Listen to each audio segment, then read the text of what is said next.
क्या भारत की संप्रभुता पर अमेरिका का पहरा है? क्या चाबहार पोर्ट का भविष्य अब वॉशिंगटन के हाथों में सिमट गया है? और सबसे बड़ा सवाल, क्या कोई और देश यह तय करेगा कि भारत की विदेश नीति क्या होनी चाहिए? नमस्कार, स्वागत है आपका आज के द हिंदू एडिटोरियल एनालिसिस में। आज का जो ये लेख है, भारत के कूटनीतिक भविष्य के लिए एक बहुत बड़ा टर्निंग पॉइंट साबित हो सकता है। टर्निंग पॉइंट मतलब एक निर्णायक बिंदु। आज हम चर्चा करेंगे कि कैसे अमेरिका ने ईरान के चाबहार पोर्ट पर दी गई पाबंदियों की छूट को खत्म कर दिया है। यह सिर्फ एक पोर्ट का मामला नहीं है, बल्कि यह भारत की इंडिपेंडेंट फॉरेन पॉलिसी की परीक्षा भी है।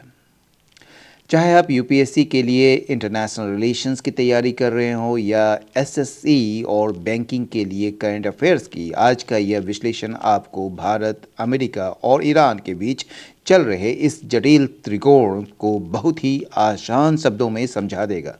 तो चलिए बिना किसी देरी के शुरू करते हैं आज के एडिटोरियल का लाइन बाय लाइन विश्लेषण। जैसा कि आप देख पा रहे हैं, टर्निंग पॉइंट जो है यानी कि एक निर्णायक मोड़ की बात हो रही है। यानी कि एक ऐसा पॉइंट है जहां पर भारत को एक बड़ा फैसला लेना है। भारत जो है अपनी मर्जी से दूसरे देशों के साथ रिश्ते रखना चाहता है, जिसे स्वतंत्र विदेश नीति कहते हैं। लेकिन अमेरिका इसमें रुकावट डाल रहा है। तो यही चीज़ है कि अब भारत को एक बड़ा फैसला करना होगा, क्योंकि ये एक निर्णायक एक बिंदु है, एक मोड़ है। ठीक है। The US is slicing away at India's ability to pursue an independent foreign policy. यानी कि मतलब कि अमेरिका जो है, ठीक है, वो क्या कर रहा है, स्लाइसिंग अवे का जो मतलब होता है वो धीरे धीरे धीरे आप किसी के चीज़ को ख़त्म करते हैं, इरोड करते हैं, एकदम धीरे धीरे उसको ख़त्म करते हैं। ठीक है। तो यहाँ पर जो है अमेरिका जो है भारत की जो विदेश नीति का जो ये ना ability to pursue on independent foreign policy, ये जो स्वतंत्र फॉरेन पॉलिसी जो विदेश नीति है उसको मतलब कि आगे बढ़ाने का या एक तरीके से स्वतंत्र विदेश नीति का जो पालन करना, उसको परस्यू करना, ठीक है, उसको करने की क्षमता को धीरे धीरे वो कम कर रहा है। ठीक है। इसको ऐसे भी समझिए कि भारत के पास एक पूरी रोटी है जिसे आज़ादी कह सकते हैं आप। अमेरिका धीरे धीरे उस रोटी के टुकड़े काट काट कर छोटा कर रहा है ताकि भारत पर अपनी मर्जी से काम न कर सके। ठीक है ना, भारत जो है अपनी मर्जी से काम न कर सके। ये बहुत ही गंभीर लेख है, आप इसको ध्यान से देखिए। The US has allowed its waiver of sanctions. Waiver का मतलब होता है छूट देना, सैंक्शंस का मतलब होता है पाबंदी या प्रतिबंध। ये जो पाबंदी लगाई गई थी ईरान के चाबहार पोर्ट पर, ठीक है ना, इसे लैप्स होने दिया ऑन संडे को। ठीक है ना, यानी कि ये ख़त्म होने दिया, इसको जो ना समाप्त होने दिया। मतलब इसको देखिए, इसको ऐसे समझिए, पूरा लाइन को पढ़ लेते हैं पहले। इंडिकेटिंग, जिसमें जो ये इंडिकेट करता है that India is now at a crossroads, कि इंडिया जो है एक निर्णायक मोड़ पर खड़ा है अब, ऑन हाउ टू प्रोसीड, कैसे इसको बढ़ना है विद द पोर्ट, इस पोर्ट को लेकर एज अ की कनेक्टिविटी इनिशिएटिव। यानी कि देखिए, ईरान जो है ना, ईरान में एक बंदरगाह है जिसका नाम चाबहार है। ठीक है ना, चाबहार। ठीक है। तो अमेरिका ने जो है पहले भारत को ये छूट दी थी, छूट यानी कि वेवर दी थी कि वो वहाँ काम कर सकता है, लेकिन रविवार यानी कि कल जो है वो छूट खत्म हो गई। ठीक है ना, वही बोल रहा है टू लैप्स, वो छूट खत्म हो गई। ठीक है। अब भारत एक ऐसे चौराहे पर खड़ा है जहां उसे समझ नहीं आ रहा है कि वो आगे क्या करे। ठीक है। यानी कि भारत एक ऐसे चौराहे पर खड़ा है कि मतलब कि इस बंदरगाह को एक प्रमुख कनेक्टिविटी पहल के रूप में जो आगे बढ़ाना है, उसके संबंध में कोई निर्णय ले पा रहा है या नहीं ले पा रहा है, इसके लिए जो है वो एक चौराहे पर खड़ा है। ठीक है, कि उसको समझ ही नहीं आ रहा है कि करना क्या है। ठीक है। बैरिंग अ बिलेटेड waiver renewal अब देखिए, बात ये हो रही है कि बिलेटेड तो हमने जो यूज़ करते हैं, जैसे बिलेटेड बर्थडे यूज़ करते हैं ना, और बारिंग का मतलब छोड़कर, मतलब कि एक्सेप्टिंग कर सकते हैं। तो बारिंग है बिलेटेड बिलेटेड वेवर रेनवल, ये जो वेवर का रेनवल होना था ना, ये छूट को जो है फिर से उसको रिन्यू किया जाना था, ठीक है, देरी से ही, यानी कि अमेरिका जो है अपने आखिरी समय में अपनी बात नहीं बदली अगर, ठीक है, तो भारत के पास दो ही रास्ते बचते हैं। तो new Delhi must choose between, ये दो रास्ते हैं, उसको चूज़ करना पड़ेगा भारत को। ये एक तो होगा कि आप सैंक्शंस को एक्सेप्ट कर लें, यानी कि प्रतिबंध को, और अबेंडन कर दें अपने 620 मिलियन इन्वेस्टमेंट को, ठीक है, यानी कि 620 मिलियन जो डॉलर, 620 मिलियन ही नहीं, 620 मिलियन डॉलर का इन्वेस्टमेंट है, ठीक है ना, यानी कि बहुत सारे पैसे को जो है वो डूबने दे आप कर सकते हैं, ठीक है, और काम मतलब कि आप जो है सैंक्शन को एक्सेप्ट कर लेते हैं, या अबेंडनिंग इट्स 620 डॉलर जो 620 मिलियन डॉलर इन्वेस्टमेंट को, या फिर जो है प्रोसीड कीजिए आप विद द प्रोजेक्ट, यानी कि इस प्रोजेक्ट के साथ आगे बढ़िए, और इसमें रिस्क होगा स्ट्रिक्ट यूएस सैंक्शंस का, ठीक है ना। यानी कि दो ही रास्ते बचे हैं आपके पास। एक तो है आपका जो 620 मिलियन जो डॉलर जो है उसको आप डूबने दें आप, और काम छोड़ दें, ठीक है, या फिर काम जारी रखें और अमेरिका की जो सैंक्शंस है, जो प्रतिबंध है, उसको भुगतने के लिए तैयार रहें, ठीक है। ये दो रास्ते हैं आपके पास। इंडिया का जो स्टार्ट स्टॉप, मतलब कि कभी काम करना और फिर कभी बंद कर देना, ये दो इसके जो ढुलमुल टाइप की जो एक नीति थी, स्टार्ट स्टॉप जो इंगेजमेंट था ईरान के साथ इंगेजमेंट का मतलब इन्वॉल्वमेंट, ठीक है ना, विद ईरान के साथ ऑन डेवलपिंग अ फैसिलिटी, एक फैसिलिटी को बनाने को लेकर at Shahid Beheshti terminal at Chabahar, ठीक है ना, ये चाबहार में एक शाहिद बहेस्ती टर्मिनल में एक फैसिलिटी बनाने को लेकर जो स्टार्ट स्टॉप इंगेजमेंट था ईरान के साथ, ठीक है ना, गोज़ बैक डिकेड्स, ये मतलब दशकों पुरानी है, यानी कि ये जो है ना, ये काम जो है ना एक दशक पहले ये शुरू होती है, ठीक है ना। तो ये जो है मतलब कि दशकों पुराना है, ठीक है। और प्राइम मिनिस्टर जो उस समय के थे AB वाजपेयी जो है, अटल बिहारी वाजपेयी, इसने जो है एक MOU साइन किया था इस प्रोजेक्ट के लिए 2003 में ही। सोचिए अभी 23 साल बीत चुके हैं। हाउ एवर, हालांकि US pressure on India to postpone plans aimed at stopping Iran's nuclear programme led to construction delays. हालांकि ये क्या हुआ कि अमेरिका का जो दबाव है इंडिया पर कि वो पोस्टपोन कर दे उन योजनाओं को जिसका लक्ष्य जो है ईरान को स्टॉप करना, न्यूक्लियर प्रोग्राम को, ईरान के न्यूक्लियर प्रोग्राम को बंद करना, जिसके वजह से जो है ना कंस्ट्रक्शन डिलेज हुआ था, यानी कंस्ट्रक्शन में देरी हुई थी। यानी कि कहना यह चाहता है कि जो अमेरिका जो चाहता है कि ईरान जो है अपना परमाणु प्रोग्राम बंद कर दे, इसलिए उसने भारत पर दबाव डाला कि वो चाबहार का काम रोक दे, ठीक है। तो इस दबाव के वजह से जो है बंदरगाह बनने में बहुत देरी हो गई, यानी कंस्ट्रक्शन डिलेज हुआ ये। The Manmohan Singh government was unable to make much progress either मतलब यहाँ पर भी होता है भी, ठीक है ना। तो मनमोहन सिंह सरकार जो थी वो मतलब कि समर्थ नहीं थी, या कह सकते हैं आप जो है बहुत ज़्यादा जो है वो आगे नहीं बढ़ पाई, ठीक है। मनमोहन सिंह सरकार भी बहुत ज़्यादा आगे नहीं बढ़ पाई, या फिर आप कह सकते हैं प्रगति करने में यह असमर्थ रही, but continued work on Zaranj Delaram highway to connect the Iran Afghanistan border crossing to Kabul. लेकिन क्या हुआ कि ईरान अफगानिस्तान जो सीमा पर जो है ना जो काबुल को जो है काबुल से जोड़ने के लिए जरांज दिलाराम राजमार्ग पर इन्होंने जो है काम जारी रखा था, ठीक है। मनमोहन सिंह गवर्नमेंट जो है वो अनेबल थे, मतलब कि to make much progress either, but continued, लेकिन उन्होंने जो है वर्क जारी रखा on the Zaranj Delaram highway पर, ठीक है, ताकि कनेक्ट कर सकें ईरान अफगानिस्तान बॉर्डर को जो कि काबुल से गुजरता है, यानी कि काबुल को जोड़ने वाला। After the 1915 JCPOA। ये JCPOA जो है ये एक समझौता था, ठीक है ना, एक बड़ा समझौता था। तो 2015 का जो दो JCPOA का एक जो समझौता था, उसके बाद प्राइम मिनिस्टर जो नरेंद्र मोदी की जो सरकार है उसने साइन किया था एक ट्राइलेटरल एग्रीमेंट, एक त्रिपक्षीय, मतलब तीन लोग, मतलब तीन देश होंगे उसमें। वो किन क्या क्या देश थे? एक तो ईरान, इंडिया है ही उसमें, उसके साथ जो है ईरान था, अफगानिस्तान था। क्यों ये साइन किए थे? To advance trade and aid via Chabahar port and highway into Afghanistan, ताकि जो है ये मतलब कि क्या कहेंगे आप, ये जो है मतलब कि इसके माध्यम से जो है एक तो व्यापार, ठीक है, ट्रेड, व्यापार, और ऐड मतलब सहायता जो है वो आगे बढ़ाने के लिए ईरान और अफगानिस्तान के साथ, ठीक है ना, एक त्रिपक्षीय समझौता किया था इसने, ठीक है। अफगानिस्तान में ये जो सहायता पहुंचाना था अफगानिस्तान में, ठीक है ना।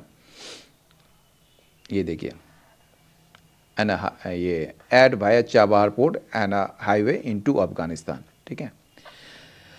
चाबहार इंपॉर्टेंस ग्रू। अब कह रहा है कि चाबहार का जो महत्व है वो बढ़ा। कब बढ़ा?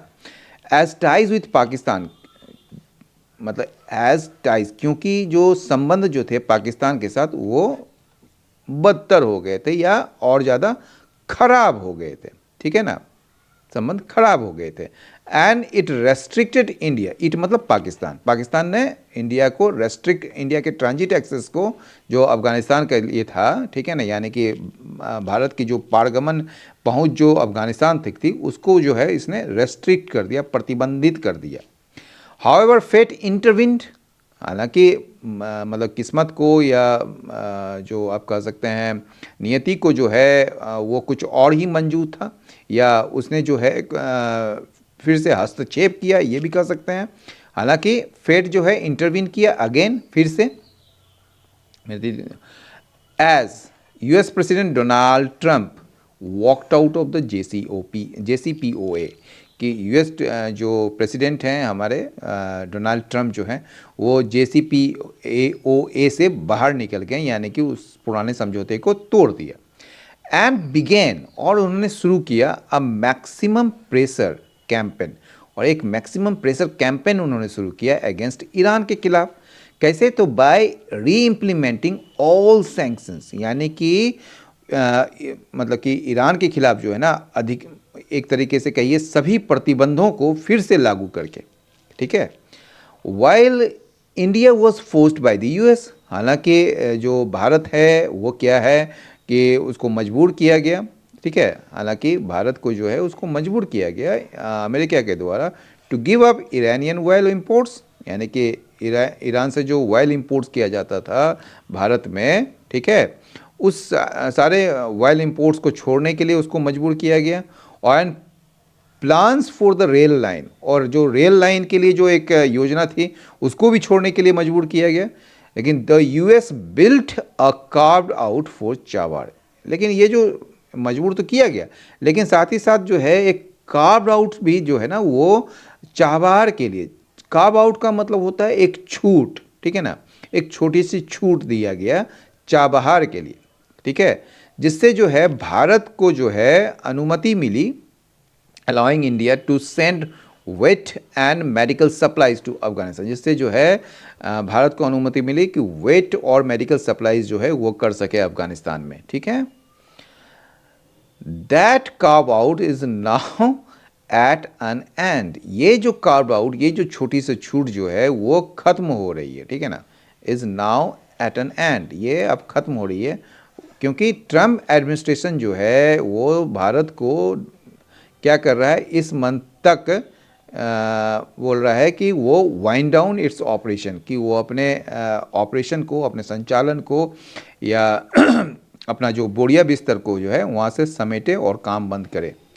सिंस नवंबर 2025, कहा जा रहा है कि नवंबर 2025 के बाद से इंडिया हैज़ विड्रॉन पर्सोनेल, ठीक है, इंडिया जो है, भारत ने जो है अपने कर्मियों को वापस बुला लिया है चाबहार से, ठीक है, वापस बुला लिया है चाबहार से।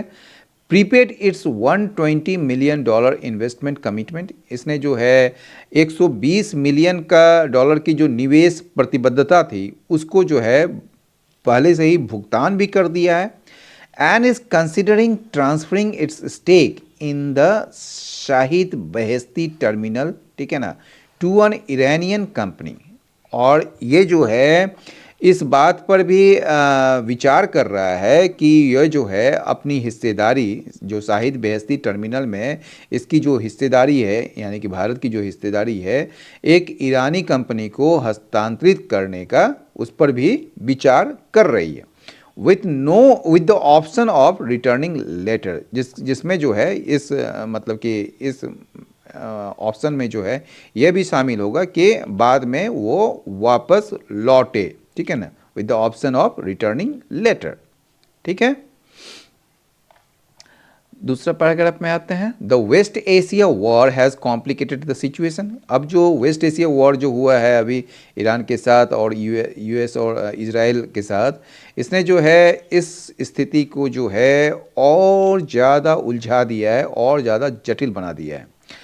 एंड इट इज़ अनक्लियर, और यह स्पष्ट नहीं है, व्हेन, कब, इफ़ एवर, यदि कभी हो भी, तो India will be able to reengage with Iran और revive Chabahar after the conflict, कि मतलब कि यह स्पष्ट नहीं है कि युद्ध के बाद जो है भारत कब, यदि कभी अगर ऐसा हुआ तो ईरान के साथ फिर से वो जुड़ पाएगा, यानी कि ठीक है, यानी कि वो जो है री इंगेज कर पाएगा, फिर से जुड़ पाएगा, या फिर जो है या कह सकते हैं चाबहार का जो है पुनर्निर्माण कर पाएगा युद्ध के बाद। ठीक है, आफ्टर द कॉन्फ्लिक्ट। टेम्पररीली, यानी कि अस्थायी रूप से, मतलब कि या अभी के लिए कह सकते हैं, ड्रॉपिंग द प्रोजेक्ट, यानी कि अभी के लिए या अस्थायी रूप से जो है मतलब कि इस परियोजना को जो छोड़ देना ही जो है वो लगता है कि वो प्रैग्मेटिक है, व्यावहारिक है, यानी कि प्रैक्टिकल है। ठीक है ना, समझदारी भरा लग सकता है ये फैसला लगे। ठीक है, ऐसा संभावना है, मैं है ना यहाँ पर। Chabahar is just one of several India's independent decisions. ये जो चाबहार है ना वो एक मतलब कि भारत का जो है, ठीक है, जस्ट वन, ये केवल एक है, of several India's independent decisions, Bharat का जो है कई सारा जो स्वतंत्र निर्णय जो लिया गया है कई सारे, उनमें से मात्र ये एक है, दैट द यूएस हैज़ थॉटेड, जिसको कि अमेरिका ने थॉट किया है, यानी कि एक तरीके से रोका है। थॉट का मतलब रोकना। ठीक है, जैसे देयर हैव बीन डिक्टेट्स, कई सारे जो है फरमान आए हैं, to stop buying oil from Iran, Venezuela and Russia. ठीक है ना, कई सारे जो अमेरिका से आदेश दिए गए हैं या फरमान दिए गए हैं कि भारत जो है ईरान, वेनेजुएला और रूस से तेल न खरीदे। ठीक है, ये दादागिरी हुआ ना। Mister Trump has threaten sanctions on all trade with Iran.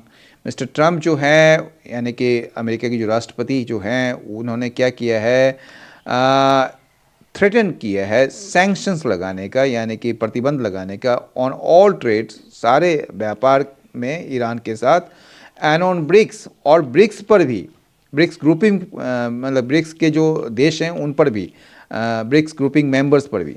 The US seemingly insatiable demands may also extend to India's engagement with other countries.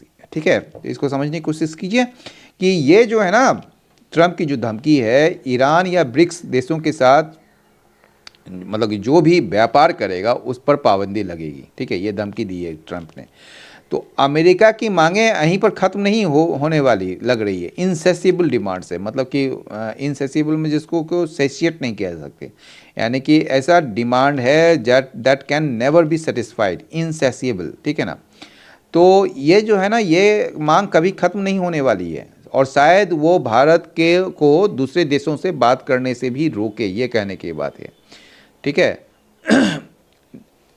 US का जो सीमिंगली मतलब ऐसा मतलब कि दिख रहा है, मतलब कि ऐसा प्रतीत हो रहा है, ये जो इनसेसिबल डिमांड्स है ये आगे बढ़ सकता है। इंडिया के इंगेजमेंट, इंडिया के जो इन्वॉल्वमेंट है अन्य कंट्रीज़ के साथ, उसमें भी आगे बढ़ सकता है, तो उसमें भी वो कुछ मतलब कि अड़ंगा लगा सकता है। गिविंग मतलब घुटना टेकना, या आप मतलब कि छोड़ देना बीच में ही। तो giving in on Chabahar will not just and India's connectivity plans with Iran, यानी कि चाबहार पर जो है घुटने टेकने से न केवल ईरान, ठीक है ना, न केवल ईरान, सेंट्रल एशिया और अफगानिस्तान, ठीक है, यहाँ पर बड़ा अच्छा है, यहाँ पर देखिए यहाँ पर कुछ छुपा हुआ है। तो ये जो घुटना टेकना जो है चाबहार पर, ये न केवल इंडिया की जो कनेक्टिविटी है, यानी कि जो कनेक्टिविटी जो योजना है, जो मतलब कि जाने का रास्ता जो है ईरान और अफ़गानिस्तान और मध्य एशिया में जो जाने का रास्ता ही बंद नहीं होगा, बल्कि और भी इसका नुकसान होगा। ये बल्कि और भी नुकसान जो होगा ये छुपा हुआ है, ये आपको समझना होगा, ठीक है ना। विल नॉट जस्ट, यहाँ जस्ट का ओनली की बात हो रहा है, ठीक है ना। Will not just and India's connectivity plans with Iran, central Asia and Afghanistan. It will damage, ये जो है नुकसान करेगा it's claims of sovereign autonomy, यानी कि इसका जो दावा है, भारत का जो दावा है कि वो एक आज़ाद देश है, उस पर भी ये चोट पहुंचाएगा, उसको भी नुकसान पहुंचाएगा। And slice away its ability, और इसकी जो एबिलिटी है to pursue an independent foreign policy, ठीक है, कि एक स्वतंत्र विदेश नीति का पालन करना, या एक कह सकते हैं कि वो अपने मर्जी से वो जो फैसला लेने का जो उनकी प्रयास है, उसको भी वो जो है उस एबिलिटी को वो स्लाइस अवे करे, मतलब कि क्या कहेंगे, वो उसको स्लाइस अवे करेगा, मतलब धीरे धीरे ख़त्म कर देगा, ठीक है। तो आज के इस विश्लेषण से एक बात बिल्कुल साफ है कि अंतर्राष्ट्रीय राजनीति में कोई भी रिश्ता अस्थायी नहीं होता, केवल राष्ट्रहित यानी कि नेशनल इंटरेस्ट सर्वोपरि होता है। चाबहार पोर्ट का मुद्दा केवल व्यापार का नहीं, बल्कि भारत के उस आत्मसम्मान का है जो कहता है कि हम अपनी विदेश नीति खुद तय करेंगे, ठीक है। यह सोचने वाली बात यह है कि क्या भारत स्ट्रेटेजिक ऑटोनॉमी यानी अपनी रणनीतिक स्वतंत्रता को बनाए रख पाएगा, या उसे सुपर पावर्स के दबाव में झुकना पड़ेगा। अपनी राय नीचे कमेंट सेक्शंस में जरूर साझा करें, मैं आपके कमेंट्स का इंतजार करूंगा। यूपीएससी और बैंकिंग की तैयारी करने वाले छात्र आज के चर्चा किए गए शब्दों जैसे कि डिक्टेट हो गया, प्रैग्मेटिक, सॉवरेंटी, कई सारे और भी शब्द हैं, ठीक है, स्लाइस अवे जैसा हो गया, को अपने नोट्स में शामिल करना ना भूलें। इस एडिटोरियल की पीडीएफ और महत्वपूर्ण वोकेबलरी आपको हमारे टेलीग्राम चैनल पर मिल जाएगी, इंग्लिश विद अमिताभ आनंद के नाम से है ये। अगर आपको मेरा यह लाइन बाय लाइन विश्लेषण और समझाने का तरीका पसंद आया है तो इस वीडियो को लाइक करें और इसे अपने उन दोस्तों के साथ शेयर करें जो सरकारी परीक्षाओं की तैयारी कर रहे हैं। और हाँ, कल के एडिटोरियल का विश्लेषण मिस ना हो, इसके लिए चैनल को सब्सक्राइब करके बेल आइकन जरूर दबा दें। लेकिन विदा लेने से पहले मैं आपको वर्ड्स की तरफ ले चलता हूँ। स्लाइसिंग अवे मतलब धीरे धीरे कम करना, इरोडिंग इसका साइनो हो जाएगा डिमिनिशिंग या कटिंग, एंटो हो जाएगा इंक्रीजिंग, स्ट्रेंथनिंग या फिर एक्सपेंडिंग। लैप्स मतलब समाप्त हो जाना, खत्म हो जाना, एक्सपायर करना, टर्मिनेट करना, कंक्लूड करना, इसका एंटो हो जाएगा रिन्यू, कंटिन्यू या फिर परसिस्ट। क्रॉस रोड्स का मतलब है चौराहे पर, निर्णायक मोड़ पर, जंक्चर, क्राइसिस, टर्निंग पॉइंट। एंटो हो जाएगा एग्रीमेंट, सर्टेनिटी, रिजोल्यूशन। डिटोरेटेड का मतलब बदतर बन जाना, डिक्लाइन, वर्सेंड या फिर डीजेनरेटेड। एंटो हो जाएगा इम्प्रूव्ड, फ्लरिस्ड या फिर इन्हांस्ड। कार्व आउट का मतलब विशेष छूट या छोटी सी छूट, एक्सेप्शन, एग्जेम्पशन या फिर एक्सक्लूजन। एंटो हो जाएगा इंक्लूजन, इंटीग्रेशन, टोटल। प्रैग्मेटिक, व्यवहारिक, प्रैक्टिकल, रियलिस्टिक, सेंसिबल, इसका एंटो हो जाएगा आइडियलिस्टिक, इम्प्रैक्टिकल, विजनरी। थॉटेड का मतलब विफल कर देना, ऑब्स्ट्रक्टेड, ब्लॉक्ड या फॉइल्ड। एंटो हो जाएगा असिस्टेड, फैसिलिटेटेड, इनकरेज्ड। डिक्टेट का मतलब फरमान, तानाशाही, आदेश। डिक्री, कमांड या फिर एडिक्ट। एंटो हो जाएगा रिक्वेस्ट, प्रपोजल, फिर सजेशन। इनसेसिबल, अतृप्त, मतलब कि that cannot be satisfied. Unquenchable, greedy और वोरेसियस। एंड हो जाएगा सेटिस्फाइड, फुलफिल या कंटेंट, इंगेजमेंट जुड़ाव या भागीदार, इन्वॉल्वमेंट पार्टिसिपेशन, फिर अलायंस, एंड हो जाएगा डिटेचमेंट विड्रॉल या फिर अवॉइडेंस। ट्रांजिट का मतलब पैसेज मूवमेंट या फिर ट्रांसपोर्ट, एंड हो जाएगा स्टेग्नेशन हॉल्ट या फिर सेटलमेंट। रेस्ट्रिक्टेड मतलब सीमित, लिमिटेड, कॉन्फाइंड या फिर बार्ड, एंड हो जाएगा unlimited, free, open. Maximum pressure मतलब अधिकतम दबाव, extreme force, total coercion, and हो जाएगा मिनिमम एफर्ट, लीनियंसी, आप कह सकते हैं सॉफ्ट पॉलिसी। पर्सोनेल का मतलब होता है कर्मी या कर्मचारी, स्टाफ, वर्कफोर्स या एम्प्लॉयज, एंड हो जाएगा इंडिविजुअल, आउटसाइडर्स। स्टेक का मतलब देखिए, स्टेक का मतलब हिस्सेदारी तो होता ही है, लेकिन कभी कभी क्या होता है ना, एट स्टेक का मतलब होता है दांव पर लगाना, ठीक है ना। जैसे आपका कैरियर जो है दांव पर लगा हुआ है, your career is at stake, ठीक है ना। दो होता है, मतलब जोखिम भी होता है और हिस्सेदारी भी होता है, तो दोनों का अर्थ थोड़ा सा ना देख लीजिएगा कि कहाँ पर क्या अर्थ निकल रहा है। एट स्टेक का जब होगा तो वहाँ पर जोखिम भरा होता है, ठीक है। स्टेक का मतलब या शेयर हो गया, इंटरेस्ट हो गया, इन्वेस्टमेंट हो गया, एंड हो जाएगा डेट या फिर लाइबिलिटी या फिर होल। चलिए आगे बढ़ते हैं। स्लाइसिंग अवे का मतलब होता है धीरे धीरे धीरे खत्म करना कोई चीज़ को, ठीक है ना। कांस्टेंट क्रिटिसिज्म, लगातार किसी की जो आलोचना करते हैं ना, तो वो किसी की भी कॉन्फिडेंस को धज्जी उड़ा देता है, धीरे धीरे खत्म कर देता है। एट ए क्रॉस रोड्स का मतलब होता है एक निर्णायक मोड़ पर जहां बड़ा निर्णय लिया जाता है। आफ्टर फिनिशिंग कॉलेज, कॉलेज को ख़त्म होने के बाद रोहन जो है उसे लगा कि he was at a cross road in his career, अपने करियर पर जो है, करियर के एक निर्णायक मोड़ पर खड़ा है। क्या गए, स्टार्ट स्टॉप, स्टार्ट स्टॉप मतलब रुक रुक कर या रुकना फिर मतलब कि फिर चलना, इस टाइप का। यानी कि due to lack of funds के वजह से जो है प्रोजेक्ट जो है has had a start and stop progress, उसमें ना रुक रुक कर प्रगति हुई। नेक्स्ट है वॉकआउट ऑफ, मतलब किसी चीज़ से बाहर निकल जाना या उसको तोड़ देना, यानी कि the company decided to walk out of the deal, यानी कि समझौता से वो या समझौता का तोड़ दिया या बाहर निकल गया ड्यू टू हिडन कॉस्ट के वजह से। वाइंड डाउन का मतलब किसी चीज़ को ख़त्म करना या समाप्त कर देना या संचालन को धीरे धीरे ये करना। तो फैक्ट्री हैज़ स्टार्टेड, उसने जो स्टार्ट शुरू किया, वाइंड डाउन इट्स ऑपरेशन, अपने ऑपरेशंस को ख़त्म करना शुरू किया, बिफोर द फाइनल क्लोजर, यानी कि अंतिम रूप से बंद होने से पहले।